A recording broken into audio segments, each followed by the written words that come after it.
Salam saudara.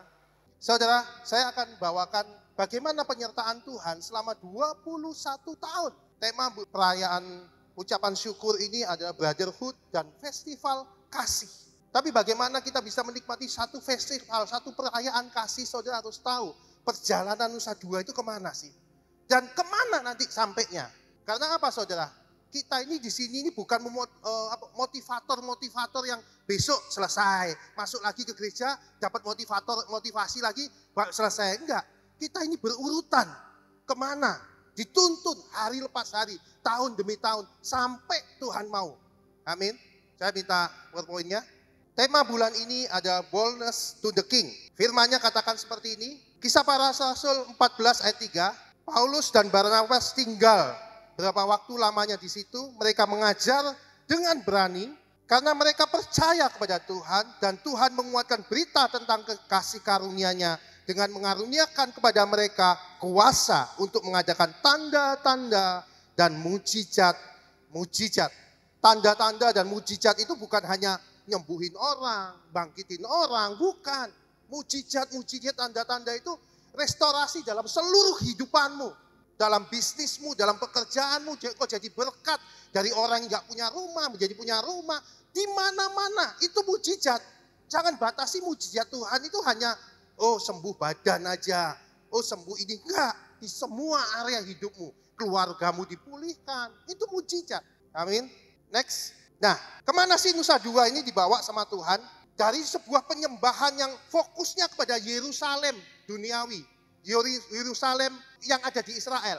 Kiblat kita selama ini, semua orang Kristen punya kiblat, penyembahannya itu di Yerusalem. Kiblatnya, di Israel. Itu kiblatnya. Apa? Oh, penyembahannya gini. Oh, persembahannya ini. Oh, tata cara kiblat penyembahannya ke sana. Oh, lagunya ini. Semua kiblatnya ke sana. Tapi Tuhan ajar di tempat ini, bagaimana kita punya kiblat bukan pada sebuah tempat. Tuhan tidak ajar kita lagi mempunyai kiblat penyembahan, arah penyembahan itu sebuah tempat lagi. Tapi sebuah pribadi, yaitu Kristus yang menjadi pusat penyembahan kita. Pusat penyembahan kita bukan lagi sebuah tempat atau aturan. Tapi pusat penyembahan kita adalah pribadi daripada Kristus. Makin serupa engkau makan Kristus, makin kasih itu bisa dirasakan dalam hidupmu. Makin benar engkau menyembah Dia. Amin. Tapi waktu engkau banyak dengan ritual, pelayanan, doa pagi, doa malam, menjangkau jiwa. Tapi hidupmu gak makin serupa Dia, maka salah penyembahanmu. Kiblat inilah yang Tuhan taruhkan di Nusa Dua untuk kau pindah mengarah kepada Kristus itu penyembahanmu. Amin. Saudara bisa lihat dari bangsa Israel, keluar daripada Mesir itu 600 laki-laki dan tambah ibu-ibu, tambah anak-anak sekitar 2 juta orang. Itu keluar dari Mesir dan mereka masuk ke laut, membelah laut. Buat saya itulah lahir baru. Mereka dimerdekakan, itu gambaran, itu bayangan dari lahir baru. Saya tidak ngomong ini lahir baru, tapi itu bayangannya. Karena perjanjian lama itu bayangan daripada perjanjian baru. Jadi waktu mereka keluar dari Mesir, mereka melewati laut. Membelah laut dan melewati laut. Bagi saya, itu gambaran orang-orang yang sudah dimerdekakan dari semua perbudakan. Sama dengan kita, waktu kita menerima Yesus, kita dilepaskan dari semua perbudakan dosa. Amin. Nah, waktu bangsa Israel dilepaskan, iblis sudah tidak bisa menuduh kita lagi. Mesir dengan segala pasukannya sudah terputus. Dengan apa? Dengan laut. Iblis tidak bisa menuduh lagi, kamu dosa, kamu enggak. Waktu kau lahir baru, waktu kau dibaptis, iblis tidak punya akses lagi masuk dalam hidupmu. Itu waktu kau keluar dari Mesir. Nah, masalahnya bukan masalah, aku sudah diselamatkan Yesus. Aku sudah keluar dari Mesir, bangga dengan baptisan kita. Tapi lupa bahwa hidup ini sebuah perjalanan yang tetap harus kau lakukan. Ada Gunung Sinai, gambaran dari hukum itu datang. Mulai engkau dibentuk dengan hukum itu, dengan aturan-aturan, dengan firman-firman yang ada dalam hidupmu. Untuk apa? Bukan masalah ketaatannya tujuannya. Goalnya bukan masalah taat pada hukumnya.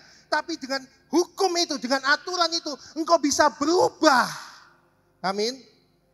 Jadi kalau hanya masalah ketaatan, bangsa Israel orang Farisi, ahli Taurat adalah orang yang sangat taat akan firman Tuhan. Tapi nggak mau berubah. Kristus nggak makin nyata. Buktinya apa? Bangsa Israel waktu keluar daripada Mesir, waktu ada kurang makanan, kurang ini, dia cuma aja, aduh ya apa sih, aduh ya apa, sungut selama 40 tahun. Mereka nggak berubah. Bedanya seorang hamba dengan putra itu beda, saudara. Kalau putra, kalau hamba itu, kalau kurang gajinya, kalau kurang apa yang harus dia mau, dia selalu protes. Waduh ini kok bosku gini sih, aduh ini kok gini. Selalu cari sungut-sungutan terus. Tapi seorang putra, itu kalau ada masalah, apa ya solusinya ya? Oh aku harus cari apa ini? Aku harus beresin apa? Itu seorang putra. Betul? Seorang putra selalu punya sikap hati bagaimana dia cari solusi. Seorang hamba itu selalu bersungut-sungut, menyalahkan si A, menyalahkan si B, menyalahkan si C, supaya apa? Dia dipuaskan apa yang dia mau. Kenapa bangsa Israel mati di padang gurun? 600.000 laki-laki, itu yang umur 40 tahun ke atas itu, saudara tahu? 40 tahun ada di Mesir, 40 tahun ada kira-kira 40 tahun ada di padang gurun. Yang bisa masuk ke tanah perjanjian, alumninya Mesir, berapa orang? Cuma 2. Bayangin, sudah menerima janji, sudah jelas penyertaan Tuhan, sudah jelas mujizat Tuhan, melangkah semuanya, mati di padang gurun, tidak sampai tujuan. Karena apa? Karena hukumnya hanya sebagai aturan dalam hidupnya, tidak mengubah dirinya. Perjalanan dia, kalau saudara tahu apa yang sudah Tuhan taruhkan mengenai aturan, mengenai ketaatan akan firman-Nya, bukan goalnya itu bukan masalah ketaatan. Engkau harus melangkah, berubah tiap hari berubah. Kalau enggak gitu, engkau akan ketinggalan. Karena Tuhan itu punya frame waktu. Kamu enggak ngikutin dia, frame waktunya itu tetap akan jalan. Oh Tuhan pasti nungguin aku. Lewat Tuhan. Kairosnya Tuhan itu akan lewat kamu. Nah ini yang harus kau tunggu, harus kau perhatikan. Ayatnya di sini. Untuk menjadi pengikut Musa, mereka telah dibaptis di dalam awan dan laut. Makan makanan dan minuman rohani yang sama. Dari batu karang rohani yang mengikuti mereka, yaitu Kristus. Artinya apa? Mereka sudah diajar mengenai Kristus. Melalui siapa? Teladan Musa, itu gambaran daripada Kristus. Itu bayangan daripada Kristus. Kurang apa? Mereka sudah melihat bagaimana Kristus yang hidup melalui diri Musa. Tapi mereka masih bebel. Jadi goalnya ini bukan masalah ketaatan. Nah, ketaatan pun ada nilainya. Bayangin saudara, Musa yang sudah memenangkan 2 juta jiwa. Musa memenangkan 2 juta jiwa ini. Tapi Musa nggak masuk ke tanah perjanjian. Karena apa? Karena hal sekecil saudara, menurut kita. Bayangin saudara, waktu bangsa Israel, kalau saya ngomong ngoceh, sambat terus. Aduh ini. Dikasih tahu, enggak mau ngerti. Dikasih tahu, Musa kan, terus mereka butuh minum. Secara kalau saya dengan posisi Musa waktu itu, orang ini kok enggak percaya. Tahu Tuhan ngomong, kamu kasih minum. Ya apa sih Tuhan? Tapi mereka enggak minum. Kasih minum. Dia dengar suara Tuhan, dia tetap harus lakukan. Tapi melihat kejengkelan umatnya, tak kasih minum, pukul, cedek. Tahu saudara, dia melakukan ketaatan dengan terpaksa, itu bahaya. Akhirnya apa? Dia nggak masuk tanah perjanjian. Ketaatan bukanlah ketaatan tanpa sebuah kerelaan. Amin. Kalau ketaatan, ini kalau soal ngomong melayani Tuhan, Musa nggak kurang-kurang saudara. Jumpa sama Tuhan nggak kurang-kurang. Tapi hanya ada satu ketaatan yang dia tidak lakukan dengan sebuah kerelaan. Tapi dengan amarah yang dia lakukan. Bagaimana ketaatan kita? Ketaatan kita akan yang kita lakukan ini karena terpaksa atau karena sebuah kerelaan. Amin. Dan masuk ke tanah perjanjian. Dibaptis oleh apa? Yordan. Gambaran baptis roh. 2 baptisan ini gambaran. Karena ayatnya, pegangan ayat saya, itu di dalam laut, di dalam awan, 2 kali mereka dibaptis. 2 kali mereka melewati air. Bagaimana dengan kita? Ayo saudara, kita itu enak saudara. Kalau zaman dulu dimenangkan dia pikir, aku menang wis selamat pasti. Setelah jalan, mati juga di padang gurun. Kenapa? Mereka nggak tahu kan? Nah kalau kita sekarang ini, kita sudah dilihatin. Nah belum selesai, jalan terus nak, jalan terus. Kalau buat bangsa Israel zaman dulu, belum tahu. Pikirnya udah selesai. Kita ini dibukain, belum selesai nak. Ayo jalan terus, ayo berubah nak. Panggilanmu itu bukan masalah pengembalaan nak. Panggilanmu bukan masalah penginjilan nak. Panggilanmu bukan masalah urusan ritual nak. Panggilanmu supaya Kristus itu dinyatakan melalui hidupmu. Hidupmu bukan kau lagi yang hidup, tapi Kristus yang hidup. Amin. Itu adalah panggilan.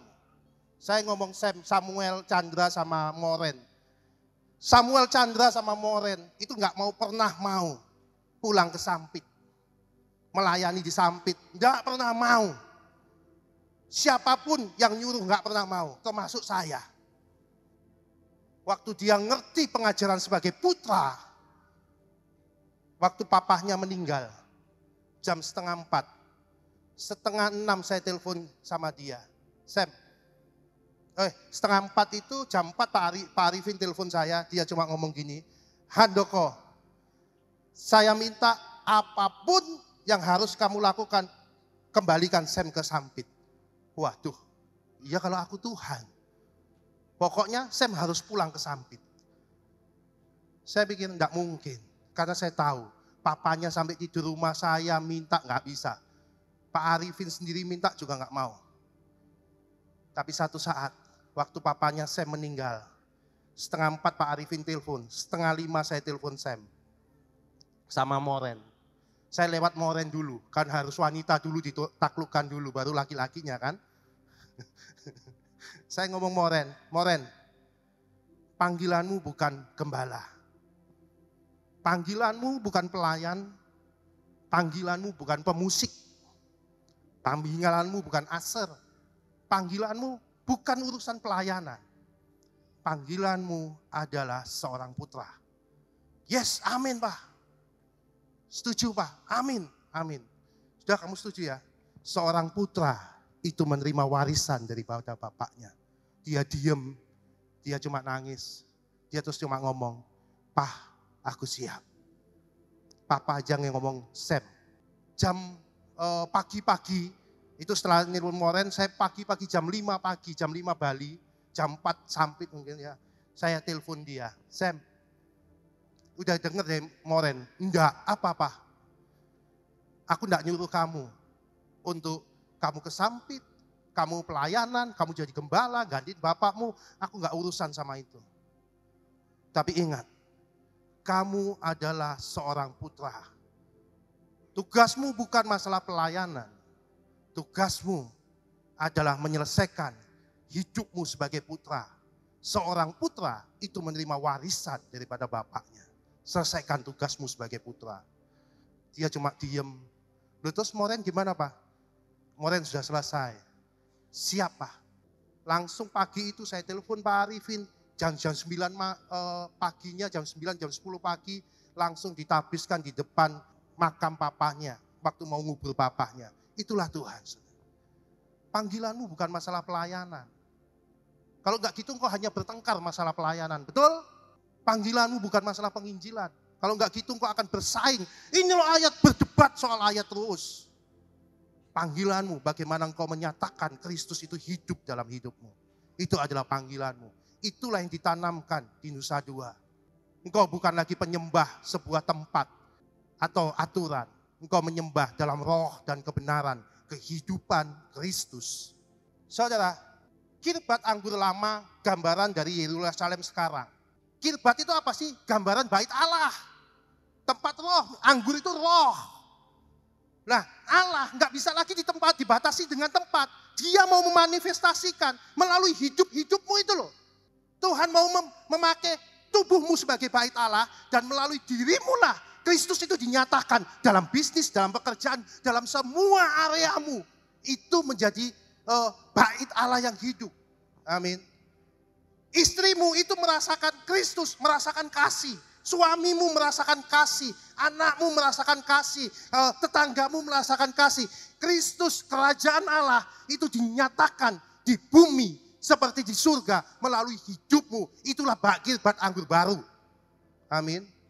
Kirbat anggur baru percuma saudara. Saudara terima anggur Yesus Tuhan, kamu terima Yesus Tuhan, tapi kirbatnya kirbat lama, gak ada gunanya.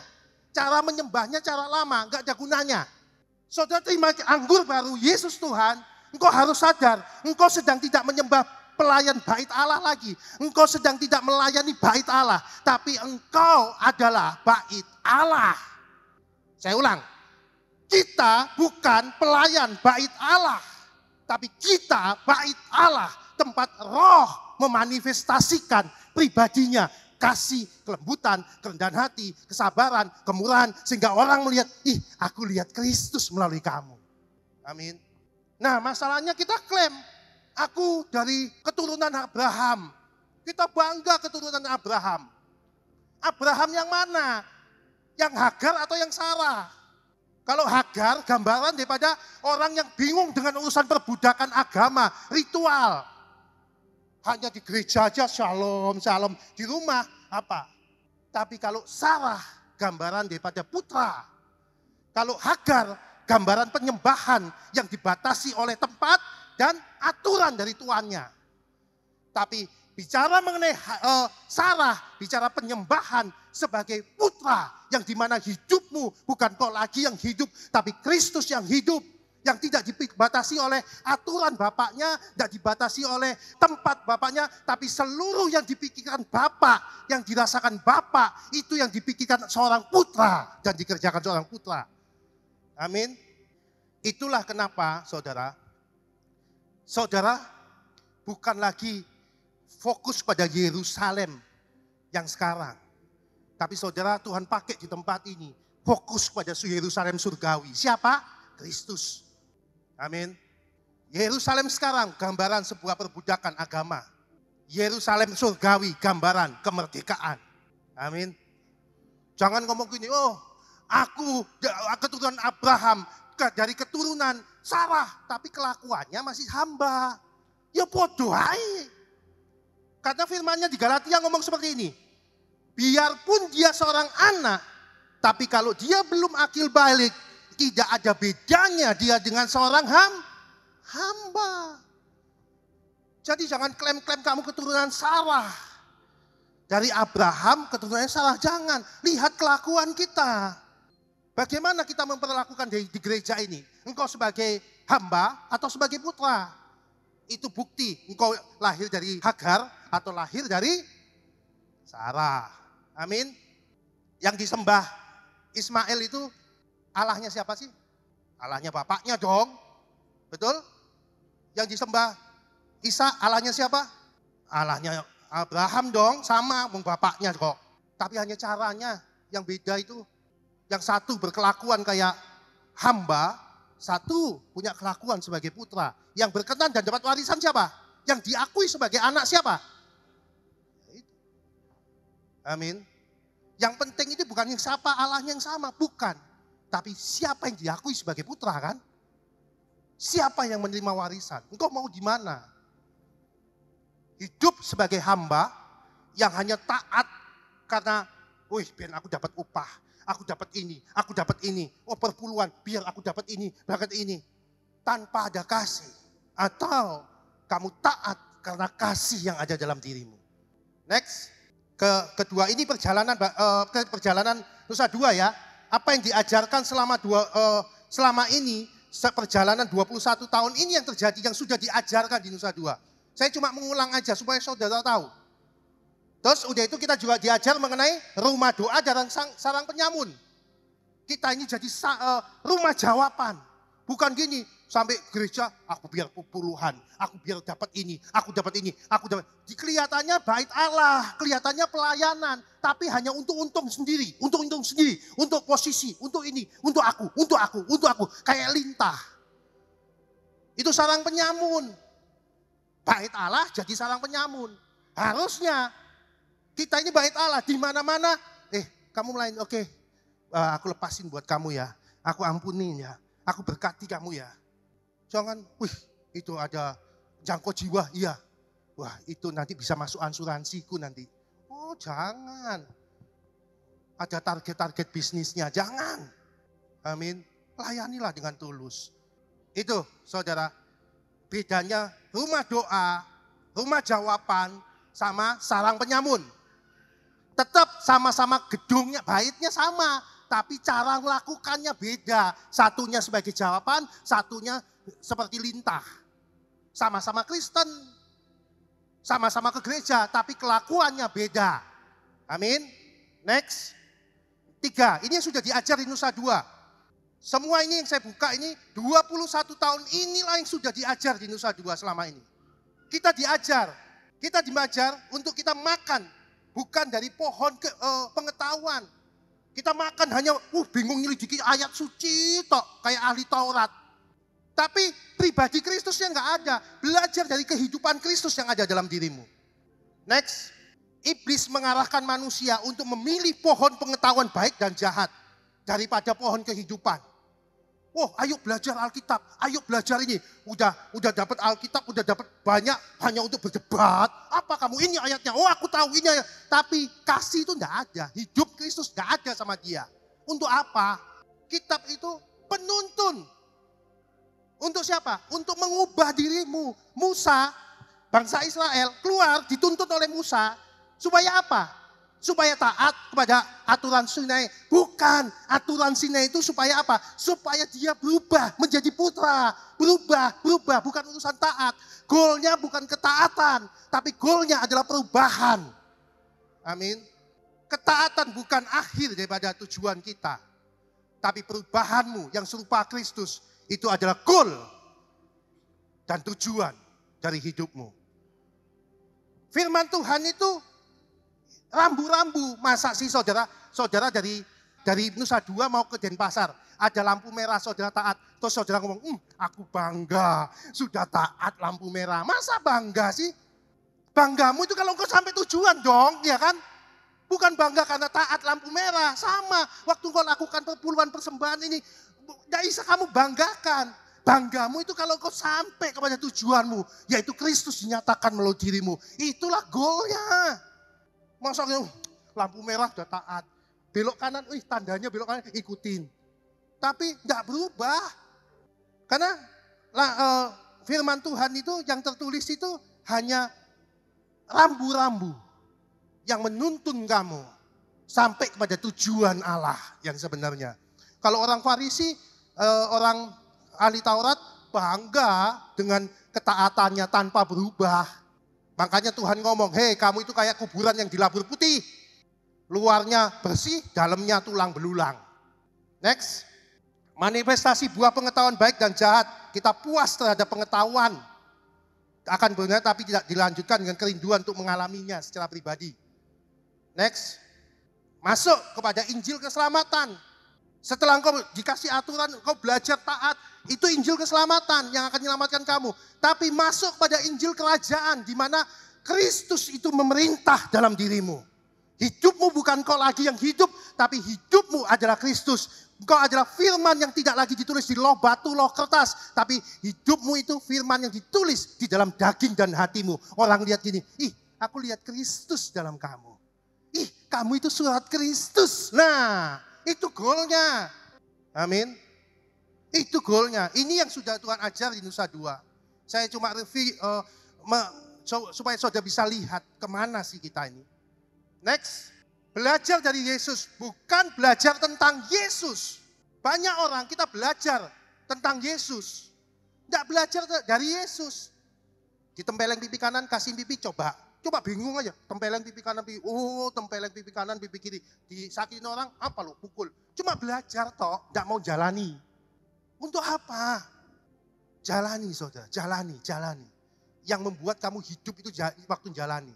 Saudara, ini orang Yahudi, orang ahli Taurat, orang Farisi, tumpul pikirannya. Bingung dengan ritual toh. Tapi tidak mau melihat bahwa goalnya itu Kristus. Bukan urusan ketaatan. Mereka nggak lihat ini. Kita bersyukur Tuhan bukain bisa lihat ini. Next. Kristus, kasih yang dalam kamu itu yang bisa menyingkapkan. Saudara, kalau saudara belajar, kalau dulu saya cara belajarnya firman Tuhan gini. Baca ayat, cari bahasa aslinya. Apa? Terus baru tak khotbahin. Lagi, cari ayat lagi. Cari bahasa aslinya. Tak pelajari, terus tak khotbahin. Itu dulu.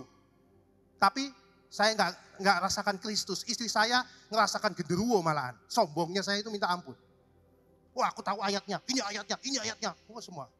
Tapi sekarang saudara, beda cara belajar saya. Saya belajar, buka ayat, ayat tak hidupi. Firman itu menggali dirinya sendiri. Waktu ditempeleng pipi kanan, kasihin pipi kiri. Firman itu menggali dirinya sendiri. Menyatakan identitas. Ini toh maksudnya. Ini toh. Dia mengungkapkan dirinya. Itu cara belajar saya. Contoh, saudara dari Nusa Dua mau ke Kintamani. Saudara belajar dari buku. Nusa Dua ke Kintamani, saudara belajari. Nusa. Tapi nggak pernah jalani, cuma ceritain orang toh. Berulang-ulang saudara baca Kintamani, Nusa Dua, bosen enggak? Bosen. Tapi coba saudara jalani sendiri dari Nusa Dua, tanpa baca buku, setelah baca buku itu saudara jalani sendiri. Maka perjalananmu itu akan menceritakan, ternyata ada danau, ternyata ada burung, ada duren, itu cerita mengenai aslinya Kintamani. Tahu saudara maksud saya? Waktu firman itu kau hidupi, kau jalani, firman itu akan menceritakan siapa dirinya sebenarnya. Itulah firman. Amin. Jangan bangga dengan pengetahuanmu itu. Saya bisa ngomong ini karena apa? Saya hidup dan mengerti kebenaran ini. Itu yang harus dalam diri kita. Ini yang sudah diajar di Nusa Dua. Enak mana? Saudara baca buku mengenai Kintamani atau saudara jalani sendiri? Jalani. Lebih, atmosfernya ya, berkatnya ya, gunungnya. Buku enggak ngerti apa-apa. Pas sudah baca buku, terus ada tulisannya, Kintamani belok kiri, Kintamani belok kiri, diucapin, enggak ada gunanya. Jalani dong. Sering firman jadi jimat seperti itu. Amin. Jangan jadikan firman sebagai jimat, tapi sebagai hidupmu. Next, dibenarkan dan orang benar. Orang Farisi kurang apa taatnya? Dia merasa, aku sudah benar, aku udah pelayanan, aku udah ini. Tapi saudara tahu, saya adalah orang yang dibenarkan. Kadang-kadang saya salah. Enggak apa-apa nak, ayo tak berkati. Enggak apa-apa nak, ini saya selalu dapat anugerah demi anugerah. Karena saya bukanlah orang benar, tapi saya adalah orang yang dibenarkan. Amin. Saya enggak berusaha untuk melakukan dengan kekuatan saya. Saya melakukan dengan lemah lembut dan rendah hati. Kadang-kadang saya gagal. Tuhan, ya apa aku enggak bisa. Enggak apa-apa nak, ayo lo tak benerin. Bedakan antara orang benar dan orang dibenarkan. Bedakan itu. Amin. Itu yang dibawa di Nusa Dua selama ini perjalanannya. Bait Allah, kita kemarin 2-3 bulan kemarin Tuhan ajar kita.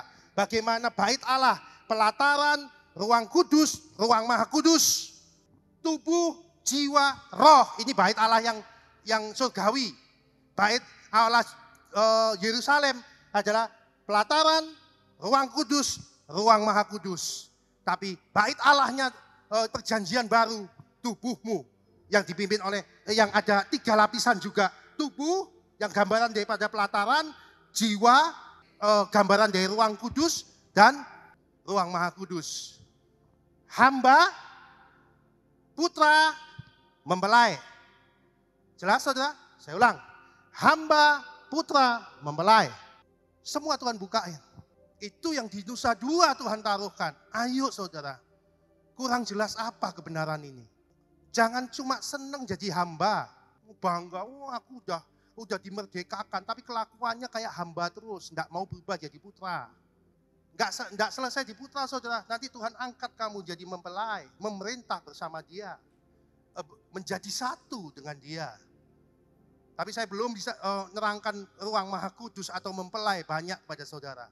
Karena apa? Saya harus membukakan yang dari tubuh kepada ruang kudus. Sama kalau jemaat datang ke gereja, itu masih pelataran. Semua orang bisa masuk ke gereja, itu pelataran saudara. Engkau enggak punya komitmen, enggak apa, itu pelataran. Saudara masih masuk di pelataran, masuk ke gereja, itu pelataran. Masuk ke ruang maha kudus, siapa yang di ruang maha kudus? Imam dan imam Artinya apa? Itu pekerja. Itu GKM, itu pekerja, gambaran pekerja. Yang diasah di situ, dibentuk di situ. Kalau jemaat tidak punya komitmen, ada pindah aja gereja. Pindah itu gambaran jemaat. Tapi ruang Maha Kudus, orang-orang yang punya komitmen di sini. Sedang diasah untuk masuk kepada ruang Maha Kudus. Amin. Karena yang ada di ruang Maha Kudus itu antara imam dan imam besar. Gembala dan pekerja. Next, 7 terakhir. Ini yang Tuhan ngomong. Manunggaling kaulo Gusti menjadi satu pokok anggur. Pokok ini pohon anggur, kita itu rantingnya. Setuju? Pokok dan ranting kalau tidak menjadi satu bisa buang nggak? Bait tanpa roh, tubuh tanpa roh, hidup nggak? Menjadi satu pokok dan anggur. Ranting selalu mencerminkan pokok. Betul? Hidupmu hari ini apakah mencerminkan dia? Jangan ngomong aku Yesus pokok anggur, nyanyi Yesus pokok anggur, nyanyi sampai rumah. Apa lo? Lagunya tok dinyanyi no. Tapi kelakuannya pisah sama pokok. Amin. Saudara, apa yang Tuhan taruhkan di Nusa Dua selama 21 tahun. Saya ikut apa yang sudah Tuhan taruhkan. Dulu saya dididik dengan aturan sampai gitu. Aduh, aturan tok sih. Langsung naik kepada putra, belajar. Ngasih pengertian putra. Sampai saya hidup sebagai putra. Saya submit kepada kehidupan Pak Arifin. Saya belajar dibapai. Kadang gak cocok saya dengan Pak Arifin. Tapi saya belajar jadi putra yang taat. Waktu saya belajar putra yang taat. Gak taat tok. Lakukan dengan rela. Dengan rela. Beda lagi porsinya. Naik lagi. Dulu pokoknya taat aja. Meskipun geruntu, taat aja. Tapi waktu Tuhan buka, kerelaanmu menentukan. Oh gitu ya, kerelaan menentukan. Naik terus. Amin. 7 tahapan ini saudara, saya tulis di 7 buku di buku saya ini. Next, kirbat anggur yang baru. 7 tadi itu bab 1, bab 2, bab 3, 4. Saudara bisa pelajari bagaimana Tuhan menuntun di Nusa Dua ini. Saya nggak bisa terangkan semuanya, tapi apa yang sudah diajarkan di Nusa Dua ini, semuanya itu ada di buku ini. Bagikan pada orang-orang yang hanya cuma urusan ritual, bagikan saudara. Saudara bisa beli di Tokopedia. Ketik aja Tokopedia, Handoko Pangarso atau kirbat anggur baru, muncul pasti wajah saya. Bukan, bukunya. Saudara, ayo 21 tahun. Tuhan taruh di tempat ini. Mari, bukan masalah urusan ketaatan, tapi masalah perubahan hidup kita. Amin. Siapa yang mau berubah atau siapa yang mau di padang gurun tok? Siapa yang masih mau di padang gurun? Angkat tangan, saya doakan. Siapa yang mau berubah dan melewati padang gurun ke tanah perjanjian? Angkat tangan. Saudara dipilih, ditetapkan untuk dibenarkan, untuk menerima kemuliaan Tuhan. Amin. Tuhan Yesus memberkati saudara.